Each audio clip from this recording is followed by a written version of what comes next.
Welcome back to the Trevor Teisman Show. Let's move through the Yamaha 275 SD.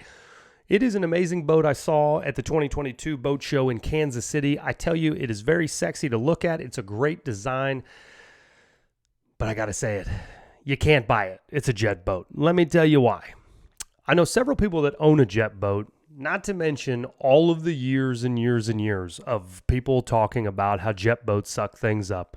And I know they've made it easier. You don't have to take anything apart. You just kind of open a compartment and pull out the tube and you pull stuff out. But coming from the Kansas City area in the Midwest, if you have a lot of junk in the water, which lakes often do, whether it be fishing lines, sticks, dead fish, there's an assortment or an array of different things that are going to be in the water. And I promise you, you will regret owning a jet boat on these lakes. I have some friends that have the 25-foot version of this. It's about a 2-year-old boat. It's not very difficult to get the things out of the water or out of the pump. Unless you hit something that really gets wrapped around things. That's going to take you a little while. But I believe that probably, 2 or 3 times a month, they're stopping the boat trying to get stuff out of the motor or out of that impeller system so that they can continue driving. So that reason alone, if you're looking at things like me, and you're looking at some kind of a surf model, want to upgrade your boat to get into that surf game for your young family, we know that they're not going to be professional surfers. As much as everybody likes to pile on the biggest possible wave, I have been on lakes my entire life, many weekends throughout the summers, and I have yet to see one surfer that probably needs the biggest surf wave known to man. So this option of getting in a lower price point with a boat like the Yamaha could be awfully intriguing. You know, you get in this kind of boat for maybe $125, $130. If you've got more bells and whistles, I think you can get up to be about $140 on this Yamaha. But they do have 25-foot options, and they do have less perks that you can get in this boat that can bring it right around $100, $115 for that brand new custom version that you order. And it would probably give you the wave that you're looking for if you don't think you're going to be a professional surfer. But I just can't stress enough, you do not want a jet boat. That is something that you never want to imagine the day. You spend all this time bickering with the family, trying to get everybody on the water at a decent time. Everyone's excited, but yet it kind of is tough to get the wheels rolling. You all know what I'm talking about. Breakfast is done. We make it to the water. You've carried all the stuff. You get out in the middle of the lake. It's 110 degrees outside. It's hot. You're driving to your destination. You're looking for the smooth water, trying to get out of the main channel. Boom, boom, boom, boom. Game over. You've sucked something up. There's so much stuff on the floor. You've invited another family out. They seem to be arguing. You don't really know why, but you're definitely not going to ask the question. We've all been there. We've seen it. We've been a part of it. And I will say that moment when it's that hot outside, you've got kids everywhere, and you've got to get everyone out of the way so that you can figure out what has been wrapped up in your impeller system. That's not where you want to be. It's not where you want to be. But aside from that, that's why I wouldn't choose this boat. But I would tell you, if you have a really clean lake and you're not really worried about the best wave that you've ever had, you want to do a little bit of tubing and things like that, and you're not worried about the whitewash. That's another problem with the Yamaha that I think a lot of people don't really realize. If you get a Yamaha for your kids, you're going to be spraying a lot of water in their face unless you're using a rope over 60 feet.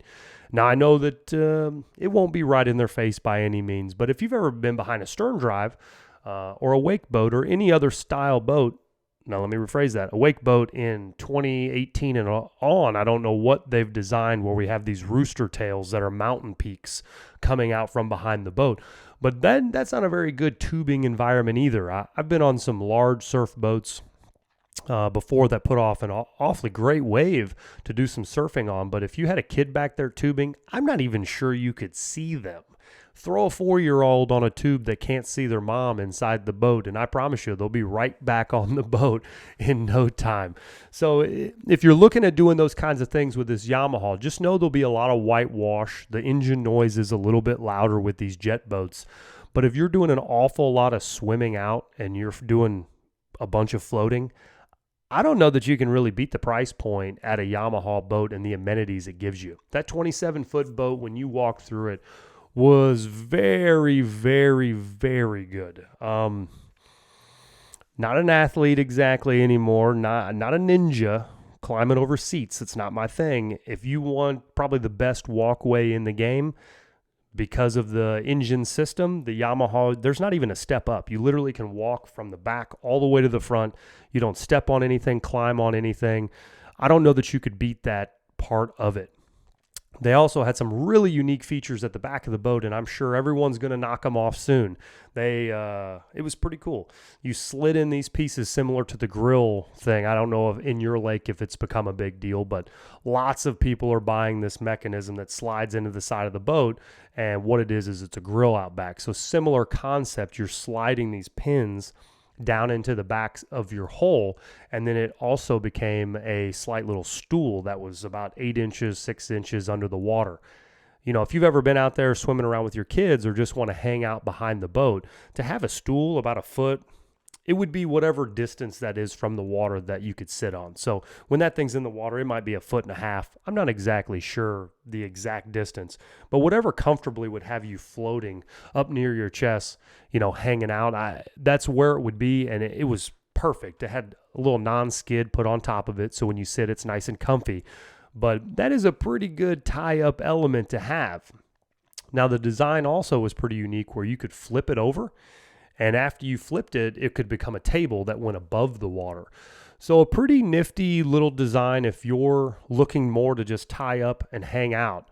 Those kind of elements in the back, not having a large walkway or having a large walkway to get in and having the kids be able to jump off that back deck and a lounging area is pretty neat. And their back seating is similar to the Regal, where it's just 2 different mechanisms on both sides of the seat. They flip over, nice and easy, really comfortable lounging for the family.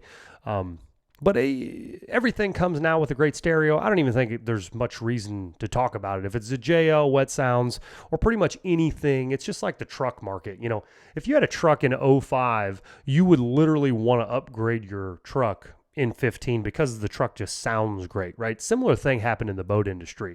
Rather than just giving you a standard 4 speakers in '09, we're now having tower speakers, a subwoofer installed. Pretty much all these things are going to be standard on anything that comes with a tower. Of course, there's the option not to get them, but you know, who doesn't like loud music when you're at the lake? So go ahead and make sure you put those on your ad sheet. No matter what boat model you decide on, you're going to want them, right?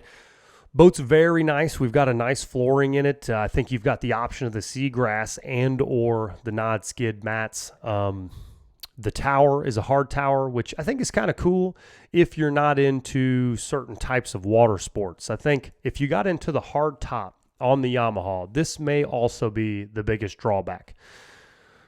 The tower mechanism is below the sunshade, which is fine, except for the design of the sunshade is that it's kind of loops down towards the water just a little bit, which is great if your only goal is to get less sun inside the boat. Great design. The problem is if you're a water skier, wakeboarder, or doing anything where you're using edge-to-edge riding styles, I'm pretty sure you couldn't go past 45 degrees off the boat without the rope hitting the tower. There's no way that I could use it hydrofoiling. I don't even know that I would want to use it tubing. You know, when you whip them out, to have that thing wrap around your tower, that is not what I would want. I'm not sure why that design exists like that. I'm not sure why anybody didn't think of that.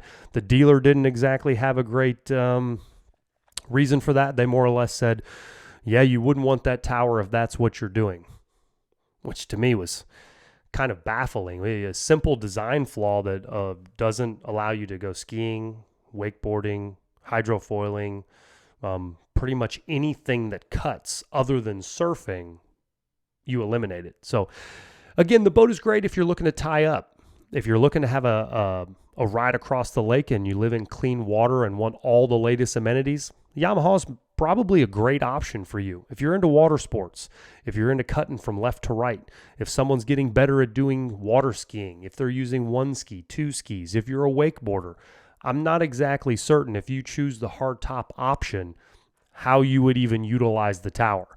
The hardtop was magnificent. It was great. It was beautiful. It was well designed, but this thing is the deal breaker for me. You couldn't actually cut if you chose the hardtop. Now, if you chose the other option, I didn't see that. It wasn't on the floor. That problem may be solved if you didn't use the hardtop version. But that's my thoughts on the Yamaha boat series. If you have any comments or have a question, I just looked at it this past couple days, so I'm probably pretty fresh in my ideas there. Have a great day. If you want to see the next boat review, I'm going to be doing a bunch of these for the next couple days. We've got a couple more on the way. Thanks for listening.